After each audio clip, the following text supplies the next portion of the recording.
Guys, Assalamualaikum warahmatullahi wabarakatuh. Salam sejahtera untuk kita semua. Gimana nih guys kabar kalian hari ini? Di video kali ini Rana bakal ngebacain sebuah artikel yang ditulis oleh Nina Nur dengan judul Golkar Nasdem, poros baru yang rakus mau satukan Anies dan Ganjar. Tidak bisa dipungkiri guys bahwa persaingan antar partai politik sudah begitu terasa sejak sekarang ya. Padahal pemilu 2024 ini masih lama loh. Memang sih partai politik ini perlu memupuk dukungan rakyat pemilih ya. Dan itu tidak bisa dilakukan dengan instan. Seperti membesarkan tanaman maka harus dipupuk dan juga dipelihara. Elektabilitas partai politik tidak bisa dilepaskan dari siapa yang mereka usung menjadi capres guys. Bicara tentang para capres 2024 yang kerap muncul namanya dalam berbagai survei, maka hanya ada 3 nama yang selalu menempati peringkat atas saat ini, yakni ada Prabowo, Ganjar Pranowo, dan juga Anies Baswedan. Nah, Prabowo ini sudah jelas ya punya partai sendiri guys, yaitu Gerindra. Kemudian Ganjar Pranowo ini walaupun merupakan kader PDIP, tetapi pencapaiannya dalam survei elektabilitas ini sangat berkibar. Saking kuatnya nama Ganjar, sampai-sampai ini disebut oleh para pengamat politik bahwa Ganjar ini bisa tetap maju nyapres tanpa harus diusung oleh PDIP. Nah, sedangkan Anies ini memang tidak punya partai ya guys, tetapi Anies punya kedekatan dengan para elit politik seperti Yusuf Kala, politisi senior Golkar, dan juga Surya Paloh, ketua umum Partai Nasdem.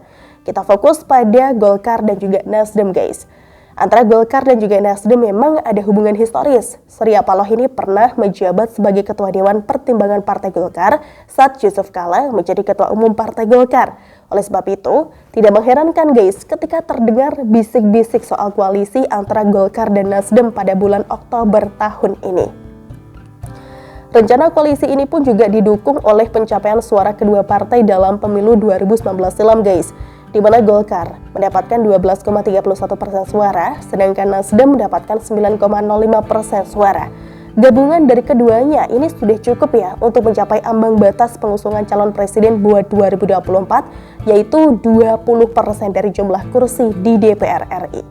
Bicara tentang pencapresan guys, pada bulan Oktober lalu, Golkar sendiri ini sempat menyuarakan bahwa mereka akan mengusung ketua umumnya sekarang, Erlangga Hartarto, untuk menjadi capres di tahun 2024. Keputusan ini katanya sih sudah disepakati secara internal partai ya, namun memang belum ada deklarasi resmi.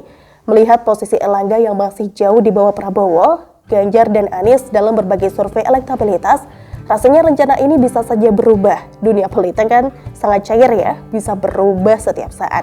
Dan kejadian-kejadian selanjutnya memang cukup mencengangkan. Hehehe. Sekitar 1 bulan kemudian guys, pada pertengahan November lalu ya, muncul berita bahwa Golkar membuka pintu bagi Ganjar Pranowo jika PDIP tidak mengusung Ganjar di tahun 2024. Hal ini disuarakan oleh Wakil Ketua Umum Partai Golkar Nurdin Halid. Apakah nomor 1 atau nomor 2 itu soal nanti, kan Pak Erlangga tidak mungkin maju sendiri. Pasti ada wakil, kata Nurdin. Tawaran ini pun juga didukung pula oleh analisa pengamat politik Ujang Komarudin bahwa Ganjar ketika ditarik masuk Golkar ini bakal cocok menjadi cawapres buat Erlangga. Namun, analisa dari pengamat politik lain ini justru mengungkap hal lain yang agak memalukan buat Golkar guys. Menurut Direktur Eksekutif Carta Politika Indonesia, Yunarto Wijaya, tawaran Golkar buat Ganjar itu malah memberi kesan lain bahwa Golkar terkesan tidak pede dalam melihat peluang kemenangan sang ketum Erlangga Hartarto dalam kontestasi Pilpres 2024. Posisi Erlangga dalam berbagai survei elektabilitas ini sangat mendukung kesan tersebut ya. Apakah itu benar? Bisa jadi ya guys, karena pada titik inilah kemudian terjadi manuver politik yang sangat kentara oleh Golkar dan juga Nasdem. Nasdem memang tidak memiliki kader sendiri yang bisa diusung jadi capres. Sejak tahun 2019, Nasdem pun juga memperlihatkan kedekatan dengan Anies ya. Sempat pula menyinggung kemungkinan mengusung Anies sebagai capres di tahun 2024. Bahkan waktu itu disuarakan oleh Surya Paloh sendiri guys. Wacana ini pun juga sempat diulang pada tahun lalu maupun juga tahun ini. Jadi ketika Nasdem bermanuver bersama Golkar terkait Anies, kita pun juga mestinya tidak perlu kaget kan? Nggak kaget sih, tapi kok terasa rakus ya. Sudah berusaha menggait Ganjar, lalu bermanuver keras dengan kesan membackup dan juga melindungi Anies. Padahal baik Golkar maupun Nasdem ini bukanlah partai politik yang mengusung Anies jadi gubernur DKI Jakarta.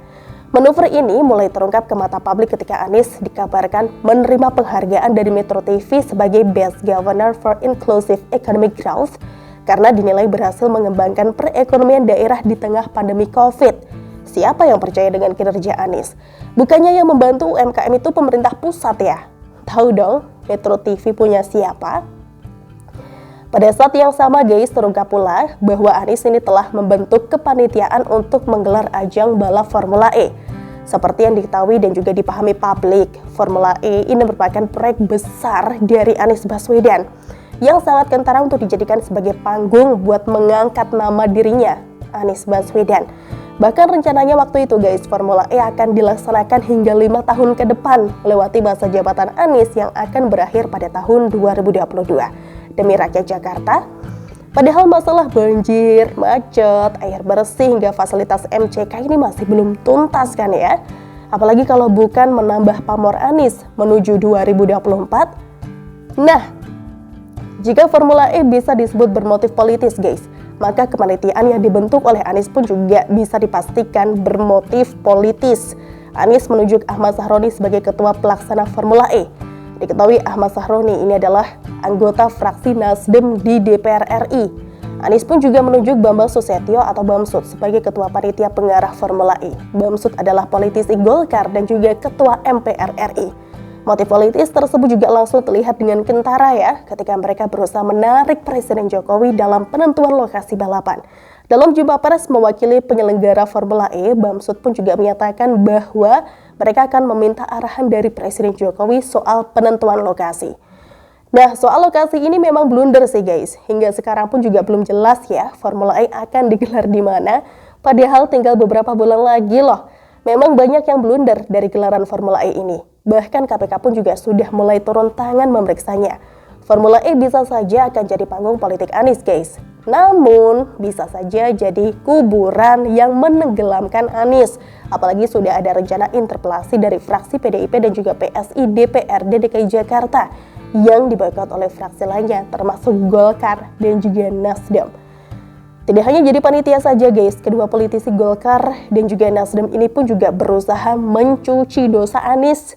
Menanggapi adanya upaya KPK menyelidiki Formula E, Bamsud meminta pemisahan antara perbuatan pidana atau korupsi dengan kegiatan olahraga ya guys. Jadi Formula E sebagai ajang olahraga harus tetap dijalankan dan juga disukseskan oleh semua pihak. Sementara Ahmad Sahroni ini meminta KPK dan juga BPK memantau penyelenggaraan Formula E. Seakan menantang kebenaran tuduhan berbagai pihak soal ketidakberesan Formula E. Apalagi ini kalau bukan jadi bumper buat Anies. Manuver politis yang bisa disebut licik itu pun tercium publik. Anies pun juga cepat-cepat menetralkannya ya dengan membantah bahwa Presiden Jokowi yang memutuskan lokasi Formula E. Namun guys, Anies juga ketahuan berusaha menemui Presiden Jokowi terkait soal penentuan lokasi Formula E. Manuver yang tidak rapi dan kacau. Kacau dan memalukan guys. Mungkin karena kedua partai jadi rakus ya, mau menarik Ganjar dan juga Anies. Padahal kita tahu betapa berbedanya Ganjar Pranowo dengan Anies Baswedan ini. Jika sepertinya sengaja tidak muncul di permukaan, agar pendukung Ganjar yang notabene bukan merupakan pendukung Anies ini bisa dipengaruhi. Namun strategi ini sungguh kacau, jadi blunder. Bisa saja para pendukung kedua partai ini malah jadi akan kecewa ya ketika melihat Anies Baswedan sebagai pilihan partai mereka buat capres tahun 2024. Orang gak bisa kerja dengan proyek blunder macam Formula E dan punya kedekatan dengan kaum agamis yang dipandang radikal. Masa mau disatukan dengan Ganjar Pranowo? Kan malah jadi lelucon. Hehehe. Selalu dari kura-kura. Gimana nih guys menurut kalian? Tulis pendapat kalian di kolom komentar ya. Terima kasih sudah nonton Suara Rena kali ini.